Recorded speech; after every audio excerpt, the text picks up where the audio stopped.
expectativa da morte iminente é capaz de despertar reações surpreendentes. É verdade que alguns não resistem e se deixam levar pela tristeza e apatia, perdendo-se no labirinto da depressão.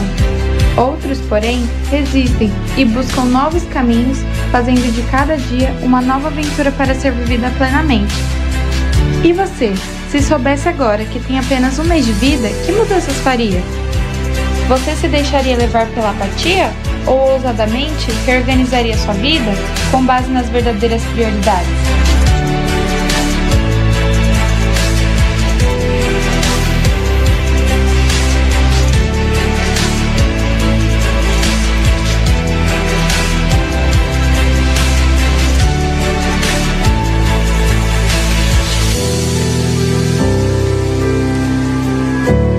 Bom, assim como vocês puderam ver no vídeo que introduz a mensagem, nós estamos desde a semana passada trabalhando essa nova série chamada Um Mês para Viver. Essa série ela é baseada num livro pela qual nós já falamos nesse culto. E eu confesso para vocês que esse livro tem sido muito abençoador para a minha vida. E por isso eu quero aproveitar mais uma vez, pedir para que você, se assim possível, acompanhe a leitura. Tem sido muito abençoador na minha vida. Bom, essa série também ela é baseada numa única pergunta. O livro ele é em torno e ele roda a respeito de uma única pergunta. Se você tivesse apenas 30 dias de vida, o que você faria? Se você soubesse que tem mais 30 dias de vida, um mês de vida, o que você mudaria na sua vida, no seu comportamento, na sua rotina? O que você mudaria? É em base dessa pergunta que o livro nos reflete e nos leva a pensar um pouco a respeito da vida. Todos nós somos desafiados a olhar para a vida diante do tempo que está correndo. E no último domingo, o pastor Wagner trabalhou com vocês uma temática chamada Viver o Traço. E essa temática é justamente por conta desse tracinho amarelo que faz divisão entre a data do nascimento e a morte de uma pessoa. Esse pequeno traço não só simboliza e separa essas datas, mas simboliza quão a nossa vida é breve, o quão a nossa vida ela é curta, passageira, assim como Tiago diz, a nossa vida é como uma neblina, logo se dissipa. E hoje quero dar continuidade nesta série falando com vocês a respeito de viver apaixonadamente. Viver apaixonadamente. Quem de nós nunca esteve apaixonado? Não é verdade? Quem de nós já não viveu uma paixão? Enquanto eu falo de paixão aqui, alguns olhinhos já chegam a brilhar. O olhinho do Mateus chega reluzente, hein, Mateus? Mas é muito bom falar de paixão, porque é mais ou menos isso mesmo. É interessante, porque quando nós falamos de paixão, sorrisos surgem. Começamos a lembrar das paixões, ou até mesmo da paixão que estamos vivendo. Creio que todos nós um dia já vivemos uma paixão. Um dia nós já nos apaixonamos. Quando crianças, talvez nós nos apaixonamos pelos nossos pais. Quando crianças, talvez nós nos apaixonamos por aquele brinquedo que nós carregávamos para cima e para baixo.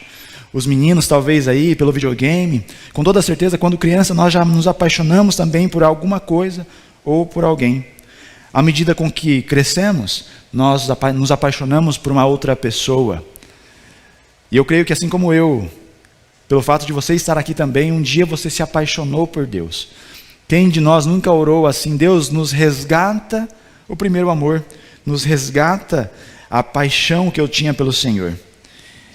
E assim como nós nos apaixonamos um dia, todos nós, eu espero que a minha filha que está chegando, está vindo, ela também se apaixone.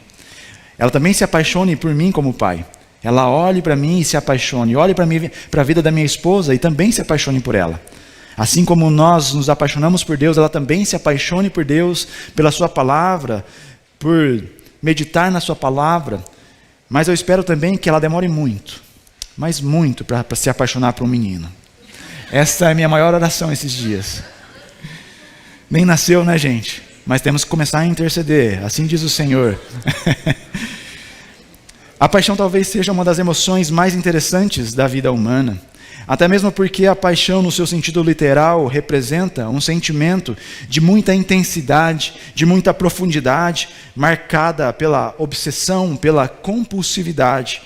Do ponto de vista científico, a paixão é capaz de alterar aspectos do comportamento e pensamento humano.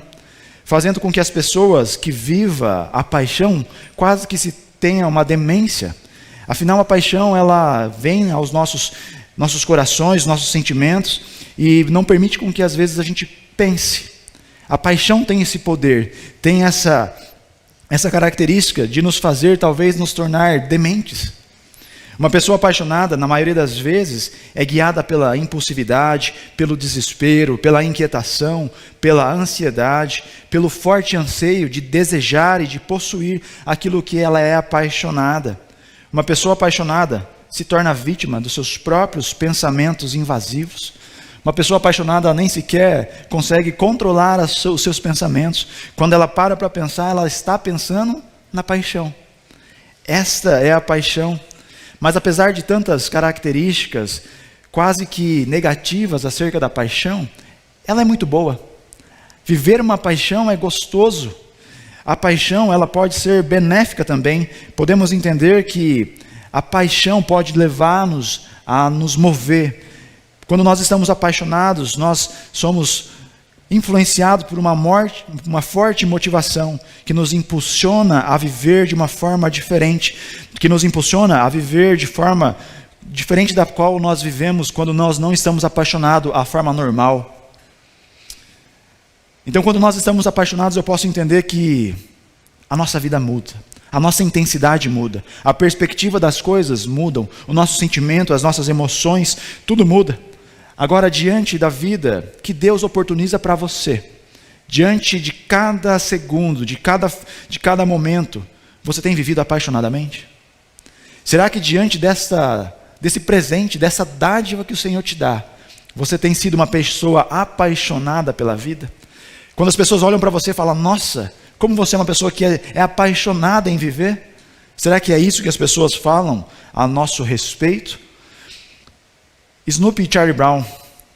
Minha esposa gosta muito desse desenho. Charlie Brown diz, todos nós vamos morrer um dia, Snoopy. É verdade, mas em todos os outros dias, não.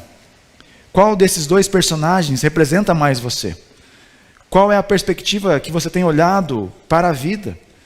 Para os dias que você tem? Você tem olhado para cada dia como uma oportunidade? Você tem vivido apaixonado pela sua vida? Ou talvez você tenha olhado apenas para o fim da sua vida, apenas sobrevivendo e não vivendo? Como dizia um pensador, todo mundo morre, mas nem todo mundo vive. Todo mundo morre, mas nem todo mundo vive. A verdade é que todos nós, um dia partiremos dessa terra. Seremos chamados pelo Senhor Jesus. E qual é o legado que nós deixaremos? Quais são as marcas que nós deixaremos? Pensando nisso, de que nós precisamos viver apaixonadamente, de que todos nós fomos chamados para viver intensamente, apaixonados, eu quero trabalhar essa temática com vocês. E para isso eu quero convidá-los a abrir a sua Bíblia comigo no Evangelho de João, capítulo 10. Evangelho de João, capítulo 10. Nós faremos a leitura apenas de um único versículo. Caso você queira apenas acompanhar aí em sua tela, você poderá fazer assim. João 10:10 vai dizer assim: o ladrão vem somente para roubar, matar e destruir. Eu vim para que tenham vida e a tenham em abundância. Eu vim para que tenham vida e a tenham em abundância. Eu não sei vocês, mas esse é um texto muito conhecido e provavelmente você já ouviu, leu e talvez até ouviu alguma mensagem a seu respeito. É muito provável que você, ao olhar para esta palavra, vida abundante, já tenha resgatado na sua memória alguém falando a respeito de uma vida de prosperidade. Olha, Jesus nos promete uma vida próspera, mas aqui eu preciso fazer uma alerta ao meu coração e ao seu, porque quando nós olhamos para um contexto, a palavra abundante de forma simplista aqui não está referindo-se à prosperidade, às coisas materiais desse mundo, mas ela está vinculada à eternidade. Jesus aqui não está falando a respeito da prosperidade, mas está falando de uma vida plena e completa. Jesus está falando que a vida abundante, na verdade, ela não está vinculada aos bens materiais. Não que isso seja errado. Se você é abençoado pelas coisas materiais, não tem problema nisso. Não é pecado isso. Mas nós não podemos olhar para esse texto de forma simples e entender que o que Jesus está nos prometendo é riqueza. Jesus não nos promete riqueza, mas Jesus nos promete vida, e vida em abundante. É interessante olharmos para a tradução da Bíblia, a mensagem, que diz assim: o ladrão vem apenas para roubar, matar e destruir. Eu, porém, vim para que tenham vida verdadeira e eterna. A vida abundante pela qual Jesus fala, ela está sim vinculada à eternidade. Jesus está falando a respeito da salvação, até mesmo porque quando nós olhamos no verso anterior, no verso 9, nós entenderemos que Jesus se classifica como sendo a porta da salvação. Aquele que entra por mim será salvo. Jesus se considera então dizendo: olha, venham até mim. Eu vim para que vocês tenham vida e tenham vida em abundância. Jesus então está dizendo que a vida que ele oferece é eterna. Mas ela não pode ser apenas limitada à eternidade. A vida abundante pela qual Jesus está dizendo também, ela é o agora. Ela é terrena. E nós podemos nos assegurar nisso olhando para a tradução na forma original do grego, que significa perisson. Algo muito bom, além da medida, mais que supérflua. Uma quantidade tão abundante que chega a ser mais do que esperamos. Quando Jesus fala a respeito de abundância, ele está falando: olha, a sua vida, quando você me aceita como seu único e suficiente Salvador, a sua vida, ela precisa ser abundante. A vida que Jesus promete tem a ver com uma vida que seja mais do que supérflua, que seja cheia de significados, que tenha muito mais do que viver, além do que você possa imaginar, que tem a ver com viver apaixonadamente, que tem a ver com viver intensamente a vida pela qual Deus nos deu. Esta é a vida abundante que Jesus começa a falar aqui. E também nós podemos nos assegurar nisso olhando por um contexto. Essa parábola Jesus traz no momento que, logo depois que Jesus cura um cego de nascença, por conta desse milagre ser grandioso, nunca antes um cego de nascença ter sido curado, os fariseus e os mestres das leis começam a tramar contra Jesus. E por conta disso, Jesus começa a pregar a respeito do seu reino e começa a dizer: olha, eu sou a porta, a ovelha que entra por mim recebe salvação, mas o ladrão vem para matar, roubar e destruir. E talvez assim como eu, um dia você interpretou esse texto errado. O ladrão aqui não está se referindo ao diabo, a Satanás, ao inimigo, mas o ladrão que Jesus está se referindo aqui são a esses homens. Vocês, homens, têm tentado roubar a verdade das pessoas, mas eu que sou o bom pastor, venho trazer a vida verdadeira, a vida plena, a vida abundante. E por isso nós podemos nos afirmar que Jesus nos garante uma vida abundante. E não é uma vida de prosperidade. Não que isso seja errado, mas o que Jesus nos garante é uma vida apaixonada, uma vida que nós ansiamos viver, que temos prazer em viver. Esta é a vida que Jesus nos garante. Até mesmo porque nós não começamos a viver Jesus quando nós morremos. Aliás, quando nós morremos para nós mesmos. Mas nós começamos a viver Jesus no exato momento que nós o aceitamos como o nosso único e suficiente Salvador. Quando nós fazemos isso, nós nos tornamos herdeiros do reino de Deus. E o reino de Deus não é estabelecido apenas quando Jesus voltar ou quando nós morrermos, mas ele é estabelecido aqui. O reino do já e ainda não. Nós somos cidadãos desse mundo, mas ao mesmo tempo cidadãos do reino de Deus. Por isso precisamos entender que a vida abundante não é uma vida apenas para a eternidade, mas é uma vida para agora. E nós podemos ver essa vida abundante sendo vivida por Paulo. Em Gálatas 2:20, Paulo vai dizer: fui crucificado com Cristo, assim já não sou eu quem vive, mas Cristo vive em mim. A vida que agora vivo no corpo, vivo-a pela fé no Filho de Deus, que me amou e se entregou por mim. Filipenses 1:21, porque para mim o viver é Cristo e morrer é lucro. Filipenses 4:11-13 diz: digo isso, não porque esteja necessitado, porque aprendi a viver contente, satisfeito em toda e qualquer situação. Sei o que é passar necessidade e sei também o que é ter em abundância. Aprendi o segredo de toda e qualquer circunstância, tanto de estar alimentado como de ter fome, tanto de ter em abundância como de passar necessidade. Tudo posso naquele que me fortalece. Tudo posso naquele que me fortalece. Diante desta fala do apóstolo Paulo, e também pelo texto o qual nós lemos, nós podemos entender então que a essência da vida abundante, a essência da vida, a base da vida abundante está em Cristo Jesus. Todos nós precisamos olhar para as nossas vidas e encontrar a essência de Cristo. Isso que nos torna uma pessoa apaixonada pela vida. Não é o simples fato de termos algo ou não termos, mas é o simples fato de termos Jesus como nosso único e suficiente Salvador. Agora, diante dessa promessa, diante da promessa que Jesus nos faz, olha, eu vim para que você tenha vida, vida verdadeira, plena, abundante e eterna. Como é que você tem vivido essa vida? Como é que as pessoas têm olhado para você? Será que você tem sido uma pessoa apaixonada? Será que você vive apaixonadamente?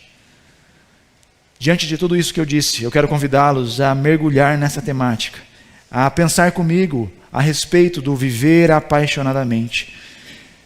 E como alguém que está apaixonado pela vida, precisamos meditar em quais atitudes nós precisamos fazer, o que nós precisamos mudar.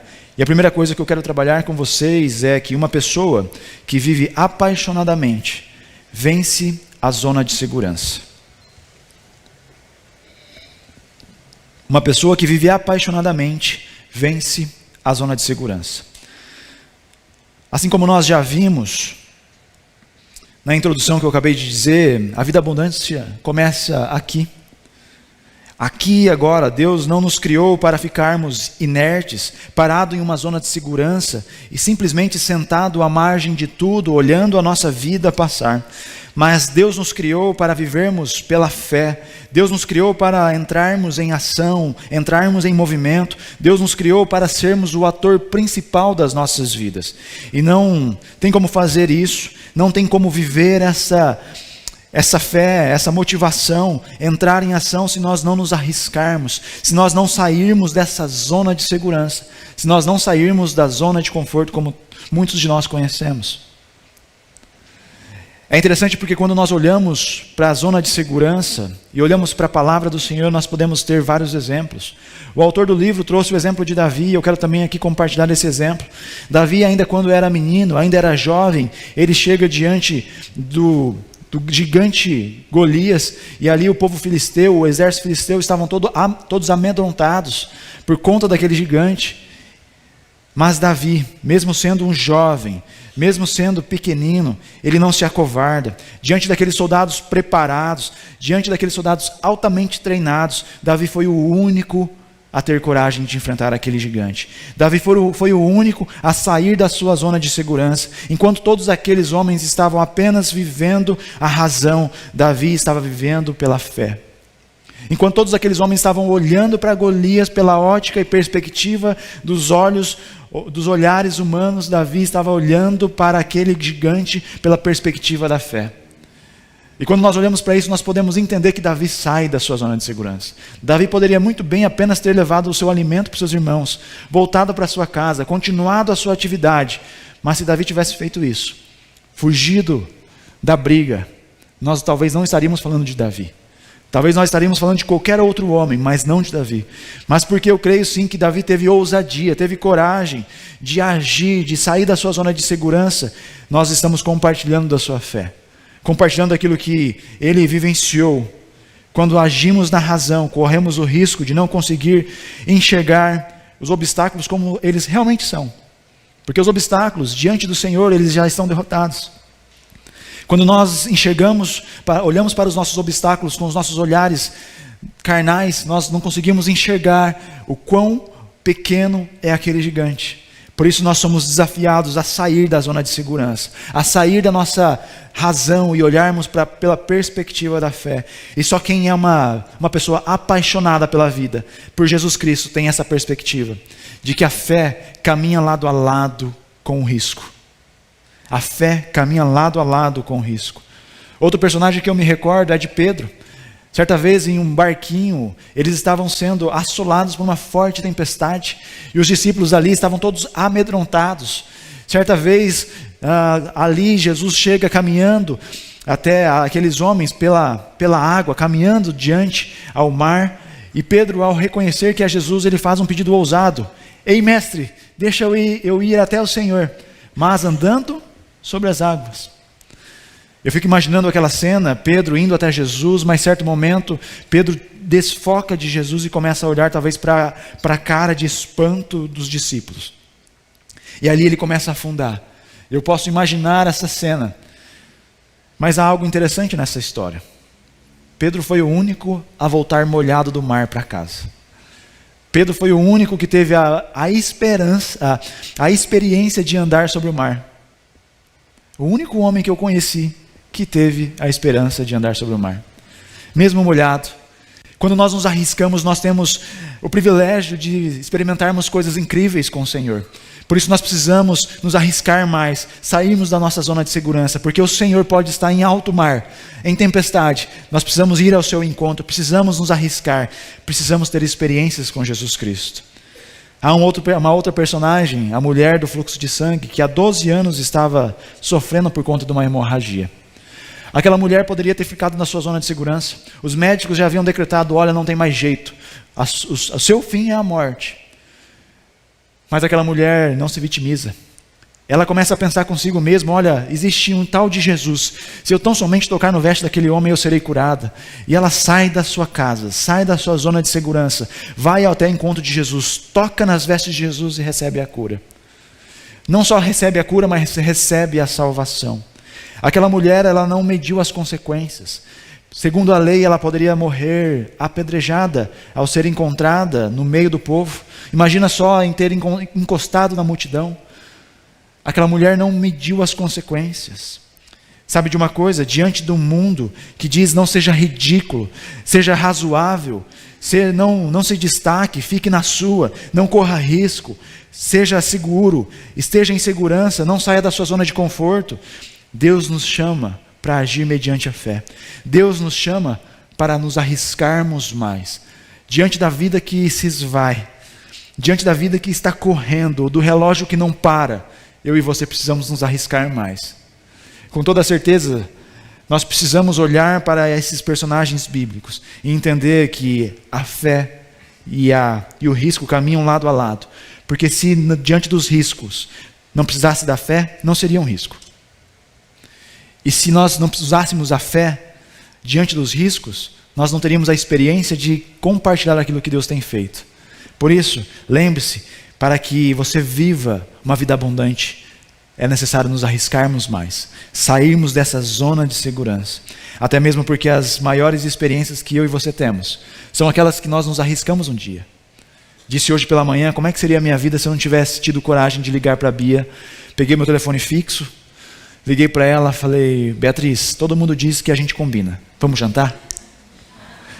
Curto, grosso.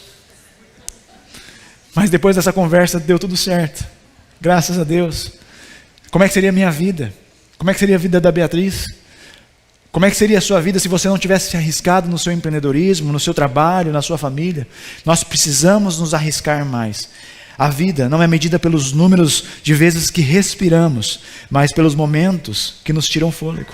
Assim diz o autor anônimo. O sentido da vida não está em brincar na poça de lama, mas está em mergulhar na imensidão do oceano que Deus nos promete.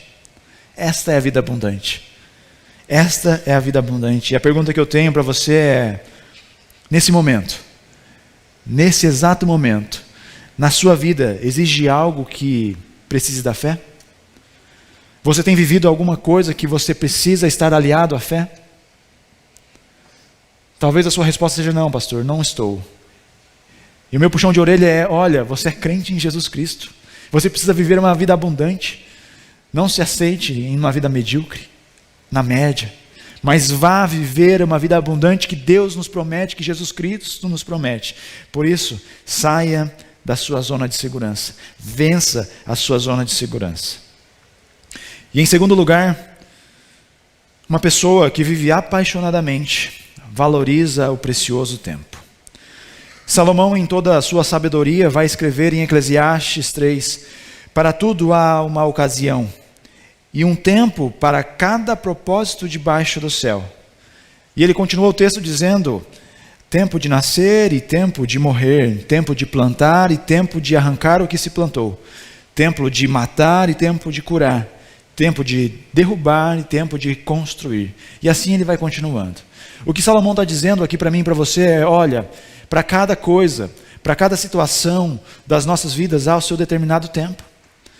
Deus já pré-estabeleceu cada momento das nossas vidas. E apesar de saber essa verdade, de que o tempo, de que para cada coisa há o seu tempo e está pré-determinado pelo Senhor, creio que nós não temos a capacidade da dimensão do tempo. Creio que todos nós não conseguimos valorizar o tempo. E isso eu acredito que, porque a nossa vida ela não é previsível. As nossas vidas não veio como com os dias contados, numerados. Apesar de Deus sim saber quando é que nós partiremos, nós não sabemos. Se nós soubéssemos que temos apenas mais 30 dias, com toda certeza nós mudaríamos o nosso estilo de vida. Se você soubesse que iria partir desse mundo, daqui 30 dias, com toda certeza, os seus compromissos da agenda mudariam. Aquilo que você valoriza hoje, talvez você não valorizaria mais.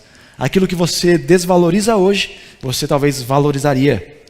Diante da brevidade da vida, nós somos desafiados a olhar para o tempo. Diante de uma vida apaixonante, nós precisamos entender que o tempo é valioso. O tempo talvez seja o nosso bem mais precioso. E diante desse mundo tão acelerado, que corre depressa, acelerado, somos desafiados a parar o momento. A parar por um instante, a olhar para o tempo, a olhar para esse texto de Salomão e parar um pouco, entender que para cada coisa há o seu próprio tempo. Para cada coisa. O segredo do tempo não está em adicionar mais horas nos dias, mas o segredo do tempo está no fato de você adicionar vida no tempo. O segredo do tempo está na qualidade da vida que temos diante do tempo. Esse é o segredo do tempo. As mesmas 24 horas que eu tenho, você tem. Talvez a diferença é que a forma com que eu valorizo o meu tempo seja diferente de você. Talvez você valorize muito mais do que eu. E isso nós podemos entender então que o tempo não é o problema. Mas o problema é a gestão do nosso tempo. É o valor que nós damos ao tempo que corre, que escorrega pelas nossas mãos. Nós não sabemos nem quando, nem onde, mas o nosso tempo um dia irá afindar nessa terra. E a pergunta que eu te faço é: o que você tem feito com ele? O que você tem feito?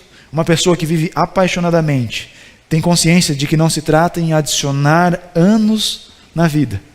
Não adianta 1 ano a mais, não adianta 2, 10, 20 anos a mais, mas o fato de acrescentar vida aos anos.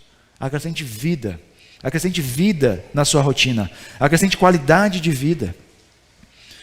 Eu confesso para vocês que eu nunca tinha visto essa abordagem do autor, mas ele traz uma coisa interessante a respeito do relógio eterno. Um dos maiores desafios que temos com relação ao tempo é que sempre temos a sensação de estar com pendência. Eu não sei vocês, mas a nossa demanda nunca acaba, não é verdade? Nós nunca conseguimos encerrar as nossas tarefas, sempre tem algo pendente. Talvez você seja assim como eu, precisa deixar para o amanhã, porque a nossa vida ela é dinâmica. Parece que tudo aquilo que você está fazendo nunca chega ao fim e que os resultados almejados nunca chegam. Isso acontece porque todos nós somos condicionados a viver por resultados. Diante do tempo que nós temos, do mesmo tempo que nós temos, nós corremos atrás de resultados. Nós não estamos olhando para as coisas que não vemos, mas para as coisas que nós pegamos, vemos, são palpáveis, para um relatório, para uma estatística, para o recurso, para o dinheiro, para uma promoção. Nós estamos correndo atrás daquilo que são visíveis para as nossas vidas humanas, mas às vezes nós esquecemos de investir naquilo que é invisível, daquilo que é qualidade de vida, daquilo que de fato é importante para mim e para você. Nós precisamos parar, entender que às vezes não é necessário produzir nada. Às vezes é necessário descansar. Às vezes é necessário você só ficar quietinho, dormir um pouco, desacelerar um pouco. Precisamos sair dessa rotina, do tempo que é acelerado. E erramos muito quando nós vivemos nessa agitação, pois muitas vezes nós agimos como se não pudéssemos nos dar o luxo de parar um pouco, de nos aquietai-vos, de nos aquietar, saber que Deus é Deus. Compartilhei hoje pela manhã que foi um desafio preparar essa mensagem. Ontem era meia-noite, quase 2 horas, e ainda estava pensando, acordado, eu não tinha nem entrado para os pontos. E é desesperador, desesperador. E ali cansado, falei, Deus, eu não sei mais o que fazer. E eu vou falar a respeito do tempo amanhã, mas eu vou parar um pouco, eu vou me aquietar um pouco, porque a palavra não é minha, e nunca foi, e nunca será. A palavra é do Senhor. E eu preciso me aquietar diante da Tua presença, e diante das Tuas promessas para a minha vida, e saber que o Senhor é Deus. E foi isso que eu fiz, peguei as minhas coisinhas e fui dormir. Acordei 4h30 da manhã, inspirado pelo Senhor. Precisamos entender que as nossas forças às vezes não é necessário. Não precisamos correr atrás do resultado. Talvez a minha mente estava brigando consigo mesmo, dizendo, olha, eu preciso produzir, eu preciso escrever, eu preciso falar aquilo que eu desejo, mas o Senhor queria falar aquilo que Ele deseja. Por isso, quando nós nos aquietamos, nós somos mais sensíveis a ouvir a voz do Senhor. E o nosso desafio é esse. Não podemos permitir que o nosso tempo que está passando não seja valorizado. Precisamos dar valor a cada situação. E talvez o que você precisa vencer hoje também diante do tempo é a síndrome do algum dia. Algum dia eu vou fazer aquilo. Olha, na segunda-feira eu vou começar a academia. Na segunda-feira, que é o dia universal de iniciarmos a nossa dieta. Na segunda-feira, ano que vem. E esse dia nunca chega. O algum dia nunca vem. E nós percebemos que o algum dia demora. E o mais desafiador é que esse algum dia não só nos atinge na nossa individualidade, mas atinge a nossa casa, atinge a nossa família. Talvez você disse, filho, filha, um dia nós iremos a tal lugar, e você nunca mais fez isso. E seu filho talvez está ansioso, esperando, pai, eu espero tanto por isso. Seu filho talvez não está preocupado com tanto dinheiro que você está ganhando. Talvez a única coisa que ele quer é um tempo de qualidade, um tempo com ele no parquinho. Mas algum dia nós vamos fazer isso. Talvez a sua esposa está ansiosa pela viagem que você prometeu, pelo jantar simples. Não estamos falando de dinheiro, gente. A vida não é baseada em dinheiro. Nós estamos falando acerca da vida abundante. Coisas simples que nós podemos fazer e agradar o outro, a agradar o nosso coração, a olharmos mais para o que é de fato verdadeiro. Diante de uma vida abundante, onde o tempo está correndo, precisamos parar e valorizar, porque talvez algum dia nunca chegue. E o que vai chegar é o seu fim. É o fim. Vai chegar talvez um dia que você tanto esperou. Algum dia, um dia, então tudo isso acabará. Quando vamos acordar e perceber que a vida abundante que precisamos viver é agora. É o hoje. É agora, é hoje. Algum dia talvez nunca aconteça. Na semana passada eu fui em um velório um velório bem triste. Um rapaz novo. E diante daquele velório, a filha pediu para a família ter um momento de fala, e ela pegou algumas cartinhas que ela começou a ler, e naquele momento eu fui muito ministrado pelo Senhor, porque aquelas cartas diziam a respeito daquilo que aquele pai havia feito, das atividades, daquilo que o pai foi e representou para aquela menina, uma jovem, uma adolescente. E ela começou a dizer, olha, eu não posso ser hipócrita aqui em falar isso só porque meu pai morreu, mas eu disse isso para ele em vida. Porque está aqui cartas que foram escritas para ele. Lindas palavras, mas se tornou muito mais lindo ainda porque não foi apenas palavras jogadas ao vento. Foram palavras que foram vivenciadas. E diante daquele momento eu comecei a pensar a respeito da vida. Porque diante de um velório há muita reflexão. Nós precisamos entender que a nossa vida é passageira, que a vida está correndo, mas por isso nós precisamos também aproveitar, viver com intensidade, uma forma apaixonada. Quando o seu tempo aqui se findar, quais são as lembranças que as pessoas terão de você? Quais serão as palavras que as pessoas falarão de você? Como é que você será lembrado? Quando o seu tempo aqui acabar, quais são as palavras que o seu filho dirá a seu respeito? Somente quem se baseia no relógio eterno, somente quem é pautado, baseado pelo relógio divino, ao qual nós precisamos entender que não é deste mundo, mas é eterno, tem essa convicção E só quem é uma pessoa apaixonada pode ver isso. Só quem vive uma vida abundante que Cristo nos promete. Em terceiro e último lugar, uma pessoa que vive apaixonadamente descongela os seus sonhos. Algo que aprendemos olhando para a palavra de Deus é que Deus trabalha por meio dos sonhos.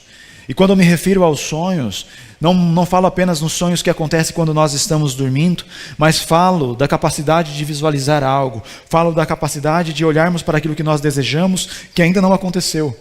Creio que todos nós aqui temos um sonho, vários sonhos, daquilo que um dia irá acontecer, e isso motiva os nossos corações. E é interessante porque quando nós olhamos para Gênesis capítulo 15, Deus faz um convite para Abraão. Abraão, vem aqui, sai da sua tenda, vem aqui, olha para as estrelas do céu. Comece a contar, se é que você pode contar. Olhe para as areias do deserto. Comece a contar cada grão, se é que você pode contar. Assim será a tua descendência, Abraão. Assim será a tua descendência, Abraão. O que Deus está fazendo aqui é criando um desejo no coração de Abraão. Deus está sendo didático. Deus está fazendo com que Abraão visualize, olhe, materialize aquilo que Deus quer fazer na vida dele. Quando eu olho para esse texto, eu posso entender então que Deus está plantando no coração de Abraão um sonho, um desejo. Deus está fazendo com que Abraão visualize: olha, Abraão, eu tenho esses planos para você. Esses são os meus sonhos para você. Deus é um Deus que quer nos envolver nessa linguagem dos sonhos. Deus é um Deus que se importa com as nossas vidas e quer nos fazer sonhar. Alguém disse que uma das maiores sinalizações da vontade de Deus não precisa ser necessariamente sido encontrada do lado de fora, nas circunstâncias, fora da nossa vida, mas ela pode ser encontrada do lado de dentro, dentro dos nossos corações, dentro dos nossos sonhos, porque Deus trabalha nos despertando em nós os nossos anseios. Deus é quem desperta os anseios dos nossos corações. Talvez o sonho que você tem vivido, tem sonhado aí dentro do seu coração, não é um sonho que surgiu da sua mente, mas seja um sonho de Deus para a sua vida. Mas às vezes nós precisamos entender também que diante dessa vida, que tanto é corrida, que tanto é agitada, nós precisamos resgatar alguns sonhos que estão sendo esquecidos. Sonhos que Deus plantou no seu coração, eu não sei, talvez seja um chamado ministerial, talvez seja um empreendimento. Um sonho que Deus plantou talvez há anos, que estava esquecido e Deus está fazendo você lembrar. Um sonho que está esquecido no fundo do freezer, que está cheio de gelo por cima, talvez até sem sabor. O que Deus está fazendo você lembrar é: olha, eu tenho um sonho para você. Nem que isso dure 40 anos, 400 anos, eu irei cumprir assim como Ele cumpriu na vida de Moisés. Nós precisamos entender que os sonhos de Deus não morrem, eles adormecem. Os sonhos de Deus não morrem, os sonhos de Deus adormecem. Talvez hoje você tenha dúvidas do seu sonho.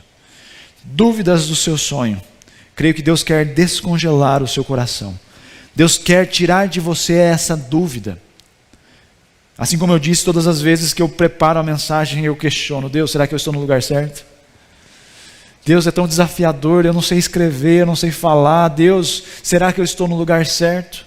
E todas as vezes a Bia até briga comigo: amor, para com esse drama.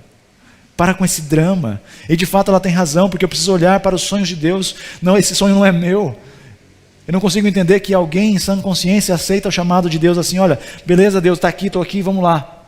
Não é assim. Quando nós olhamos para a história bíblica, todos talvez tiveram medo, apreensão dos sonhos de Deus.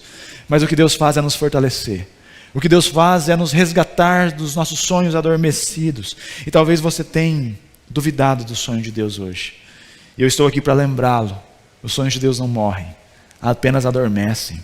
Talvez o que você precisa estar é em sintonia com o Senhor. Você precisa sondar o seu coração e entender que se seu sonho está alinhado com a palavra de Deus, porque Deus não mente, Deus não irá contra a sua palavra. O que você precisa olhar talvez se é que seu sonho exige fé, porque Deus não vai te dar um sonho que não exige fé. Deus não vai te dar um sonho que não exige fé. Se você tem um sonho que você pode cumprir com seus próprios recursos, não é um sonho de Deus, porque os sonhos de Deus exigem fé. Abraão olha para os céus, olha o tamanho desse céu. São esses sonhos que exigem fé, são os sonhos de Deus. Talvez você precise olhar para os seus sonhos e ver se ele não é egoísta. Porque os sonhos de Deus não são egoístas. Os sonhos de Deus não é apenas individual. Abraão olha para essas centenas, milhares, incontáveis estrelas. Assim será meu povo, a nação do povo. Você precisa olhar para os seus sonhos e ver se esse sonho arde no seu coração. Se não está apenas flutuando na sua mente. Porque os sonhos de Deus, eles ardem no nosso coração. Por mais que talvez possa passar anos, mas só de eu falar, talvez você está com seu sonho aí sendo queimado. Não sei qual é o seu sonho. Se é um sonho missionário, se é um sonho de empreender, um sonho de ser mãe, pai. Eu não sei qual é o seu sonho, mas talvez o seu sonho precisa ser despertado. E o meu desafio nessa noite, o seu desafio é irmos até o freezer do nosso coração, mais profundo lá no lugar, vasculhar e resgatar os nossos sonhos. Independente do problema que você esteja enfrentando, jamais se esqueça que os sonhos de Deus não morrem. Há uma linda canção que eu conheci e ela marcou muito o meu coração. E ela diz justamente isso, que os sonhos de Deus não morrem. Os sonhos de Deus não morrem.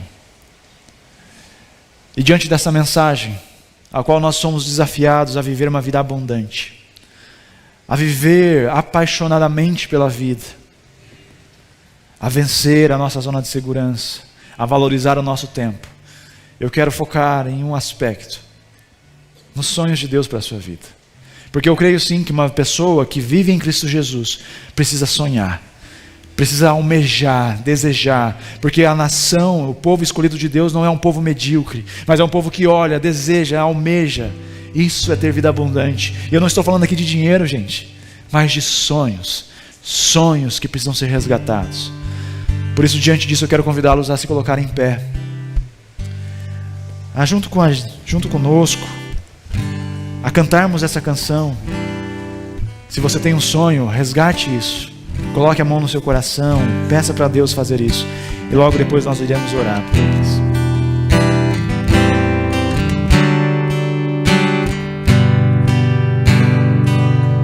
Quando Deus põe um sonho no seu coração, você o segura, acalenta em suas mãos, mesmo sendo invisível, algo impossível.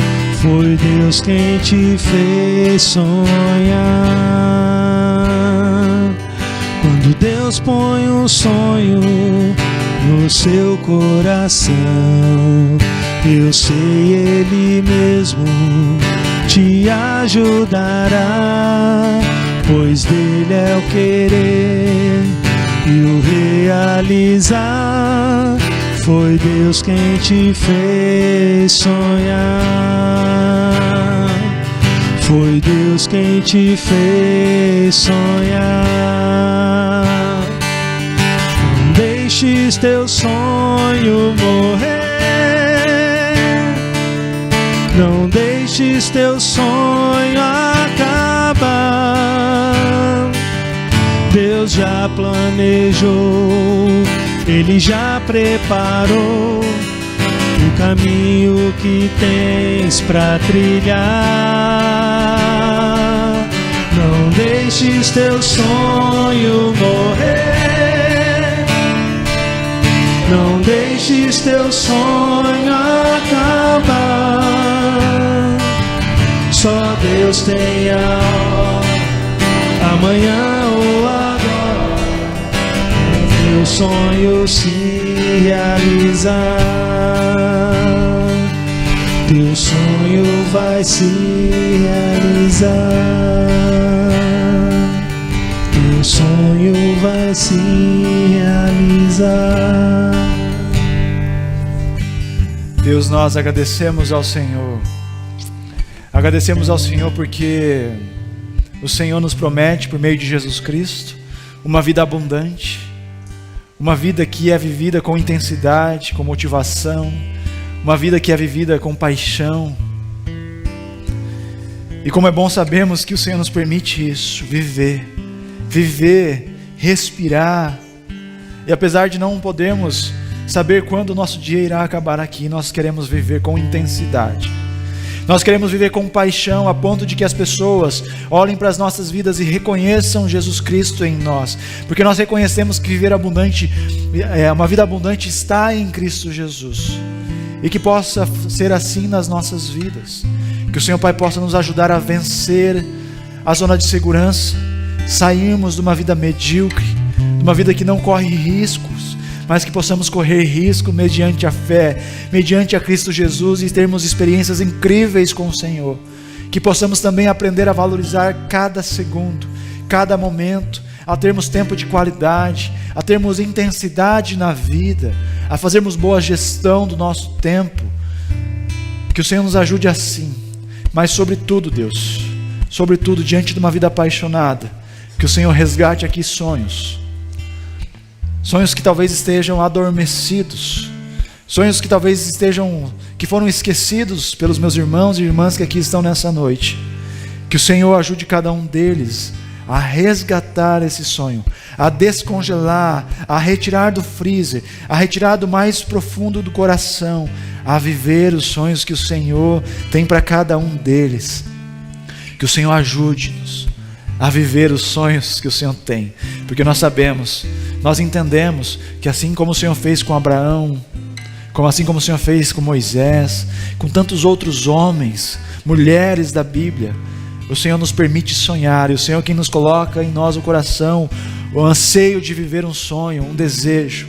Por isso que o Senhor Pai possa nos ajudar, que possamos viver os sonhos que o Senhor nos promete, mas sobretudo viver a vida em abundância, uma vida apaixonada, uma vida motivada por Cristo Jesus. Nós oramos assim, em nome do Teu Filho amado. Amém.